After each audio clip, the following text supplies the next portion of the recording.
pertama, perjodohan. Yongki bermuka masam saat tahu dirinya akan dijodohkan dengan perempuan yang sama sekali bukan tipenya.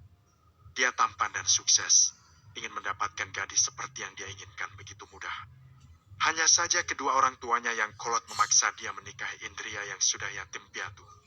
Abah tidak ada pilihan gadis yang lain. Kenapa harus dia?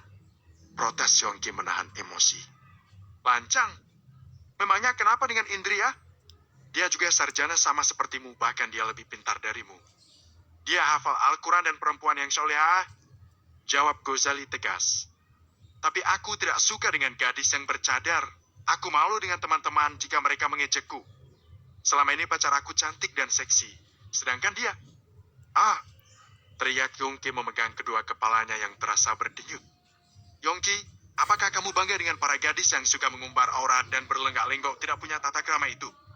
Apakah kamu yakin jika perempuan-perempuan yang sudah kamu bawa pulang itu bisa menjadi istri berbakti dan seorang ibu yang bisa mendidik anak-anakmu? Balas Ghazali. Abah, sekarang sudah bukan zamannya untuk dijodohkan. Aku muda dan sukses, bisa mencari pilihan sendiri. Bujuk Yongki tak mau menyerah.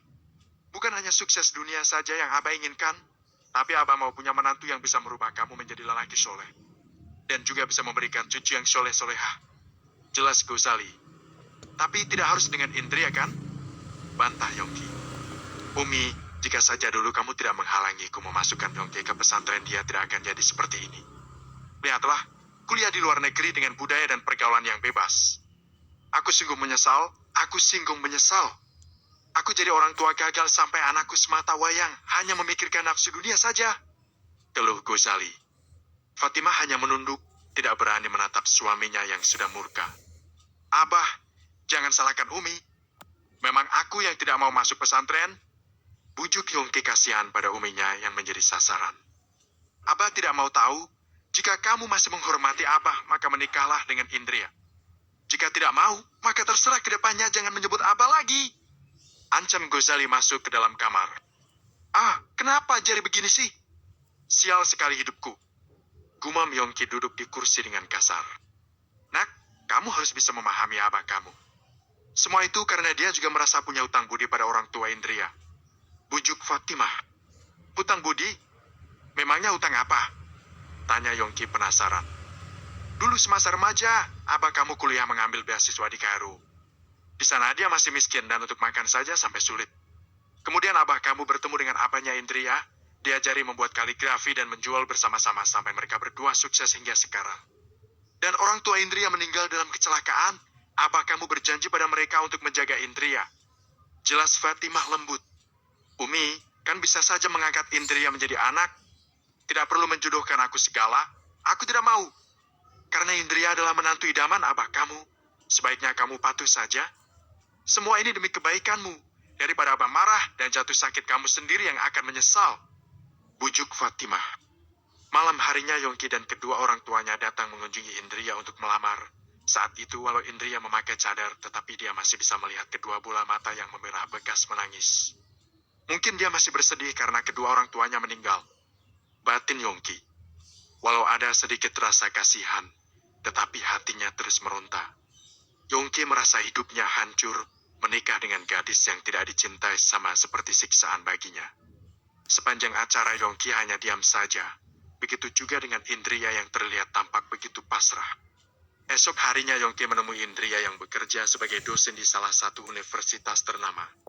Mereka berdua duduk di kantin sambil memesan minuman. Indria, aku tahu waktu kamu tidak banyak, jadi aku akan langsung berterus terang. Aku belum bisa mencintaimu, jadi jika kamu tidak mau menikah denganku sekarang masih bisa membatalkan dan berbicara pada Abah. Aku yakin Abah pasti akan mengerti. Ucap Yongki serius. Indria tidak kaget, tetap tenang dan meminum minumannya dengan santai. Apa itu cinta? Aku tidak meletakkan cintaku dengan manusia. Aku menikah sekedar ingin berbakti pada orang tuaku yang sudah berwasiat sebelum mereka meninggal. Jadi setelah menjadi istrimu, aku akan berusaha memenuhi kewajibanmu. Sedangkan kamu terserah ingin bagaimana, aku tidak akan menuntutnya. Yongki tidak menyangka jika akan mendapat jawaban yang menohok ini. Serasa hilang harga dirinya karena seolah kehadirannya tiada artinya. Baiklah kalau begitu, jadi setelah menikah, aku tetap akan menafkahi lahirmu. Tapi jangan meminta nafkah batin. Balas Yongki langsung berpamitan pergi. Indria meneteskan air matanya, belum hilang kesedihan di hatinya atas kepergian abahnya, kini dirinya harus dihadapkan dengan pernikahan tanpa cinta. Indria memang tidak mencintai Yongki, sama halnya seperti Yongki bukan calon suami idaman yang dia inginkan. Indria tidak ingin yang muluk-muluk, hanya menginginkan imam yang mampu membimbingnya ke surga dan menyayanginya sepenuh hati. Sedangkan pernikahan ini adalah permintaan abahnya sebelum wafat. Assalamualaikum, sapa seorang lelaki sopan. Waalaikumsalam, jawab Indria. Indria, kamu kenapa di sini sendirian? Tanya Firman. Oh Pak Firman, ini hanya ingin minum saja di kantin. Jawab Indria. Ini aku mau memberikan kartu undangan. Besok jam 10 siang Zahra ulang tahun. Dia sangat bersemangat mengundang kamu, jadi aku harap kamu bisa datang. Ucap Firman. Iya, terima kasih banyak. Jawab Indria tersenyum di balik cadarnya. Kalau begitu, aku permisi dulu ya. Assalamualaikum. Pamit Firman. Waalaikumsalam. Jawab Indria. Indria menatap sekilas punggung Firman. Mereka berdua jika sedang di luar kantor memang selalu berbicara tidak formal karena memang sudah dekat. Firman adalah lelaki yang soleh, santun juga penyayang, duda beranak satu berusia 6 tahun. Indria mengenal mereka saat tanpa sengaja melihat Firman dan istrinya berkelahi, sedangkan Zahra yang saat itu masih berumur 4 tahun hampir saja tertabrak mobil. Indria yang mau pulang kuliah langsung menolong Zahra sampai dirinya terluka. Sejak saat itu Zahra sangat lengket dengan Indria. Indria bisa masuk jadi dosen di universitas ini juga atas dasar rekomendasi dari Firman, sehingga hubungan mereka semakin dekat seperti kakak adik. Apalagi usia Indria dan Firman terpaut 7 tahun. Aku beli hadiah apa ya? Zahra sangat menyukai boneka Doraemon, nanti aku beri hadiah itu saja. Batin Indria. Sepulang mengajar, Indria langsung menuju ke salah satu mall terdekat. Dia terbiasa apa-apa sendiri karena baginya kesunyian lebih nyaman.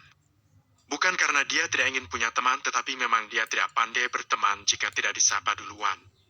Setelah menemukan boneka yang bagus, dia ingin mengambilnya, tapi sayang dari sebelah juga ada tangan orang lain yang meraihnya. Sari, ini aku dulu yang sudah melihat. Ucap seseorang itu. Indria menoleh, dan cukup kaget karena orang itu adalah Vede yang merupakan ibunya Zahra. Bab kedua, ketabahan wanita bercadar. Indria merasa risih juga ditatap Vede dengan pandangan yang penuh dengan berbagai tuduhan. Tetapi sebagai wanita yang muslimah dirinya masih bisa menahan kesabaran dan mencoba tidak berburuk sangka. Oh, Mbak Vede, mau membeli kado untuk Zahra ya? Tanya Indria sopan. Bukan urusan kamu, pelakor. Jawab Vede ketus. Astagfirullah, apa maksud Mbak Vede menyebut aku sebagai pelakor? Tanya Indria minta penjelasan. Kamu tidak sadar jika perceraian aku dan Firman karena kamu. Dan Zahra juga lebih menyukaimu. Pelit apa yang kamu berikan pada mereka? Percuma pakai jilbab besar dan cadar tetapi kelakuanmu sangat menjijikan. Umpat Veda. Dada Indria sangat panas, bergemuruh menahan luka yang begitu dalam. Tapi dia tahu jika seseorang seperti Veda tidak akan mungkin bisa diberi pemahaman karena selalu merasa benar sendiri. Mbak, aku dan Pak Firman tidak memiliki hubungan yang lebih selain teman. Dan Pak Firman hanya menganggap aku ini sebagai adik, tidak lebih. Tegas Indria. Mana ada pelakor mau ngaku, gayanya sop alim, tapi aslinya kecentilan. Indria pergi begitu saja, karena tidak mau dipermalukan oleh Vede di depan umum. Awas ya kalau kamu sampai datang di pesta ulang tahun anak aku. Bentak Vede. Indria diam saja, sebab jika dirinya tidak datang pasti Zahra akan sangat bersedih. Bagaimana bisa Mbak Vede menuduh aku sebagai pelakor? Aku dan Pak Firman hanya teman biasa. Lagian mereka juga bercerai sebelum aku mengenal Zahra. Gumam Indria. Tidak ingin dipusingkan oleh itu, Indria beralih menuju ke sebuah toko emas. Sebaiknya beli cincin yang ada hiasan gambar Doraemon saja. Semoga Zahra suka. Gumam Indria. Untuk menuju ke toko perhiasan, dia melewati sebuah konter yang besar. Dan betapa terkejutnya jika dia melihat ada Yongki. Dan di sampingnya ada wanita cantik yang seksi bergelayut mesra pada pundak Yongki. Astagfirullah, padahal sebentar lagi dia akan menikah denganku tapi masih seperti itu. Ya Rob, apakah ini adalah jodoh yang kau takdirkan kepada hamba? Mampukah hamba bertahan? Gumam Indria. Sebenarnya dia memang masih ada kesempatan untuk menolak, tetapi rasa bersalah akan selalu menghantui jika tidak melaksanakan wasiat abahnya. Aku harus bagaimana? Ya, Rob. Indria sudah berusaha berjalan cepat agar Yongki tidak melihatnya. Tetapi siapa sangka jika pemuda itu justru menyusul sambil membawa pacarnya. Yongki, kalung ini bagus sekali, ucap Sinta. Kamu bisa pilih mana yang kamu mau, jawab Yongki. Indria pura-pura tidak mendengar dan justru merasa risih dengan kemesraan mereka berdua yang ditunjukkan di depan umum. Setelah menemukan apa yang dicari, dia segera membayar dan pergi. Indria, kenapa kamu buru-buru? Tidak mau berkenalan dengan pacarku, teriak Yongki.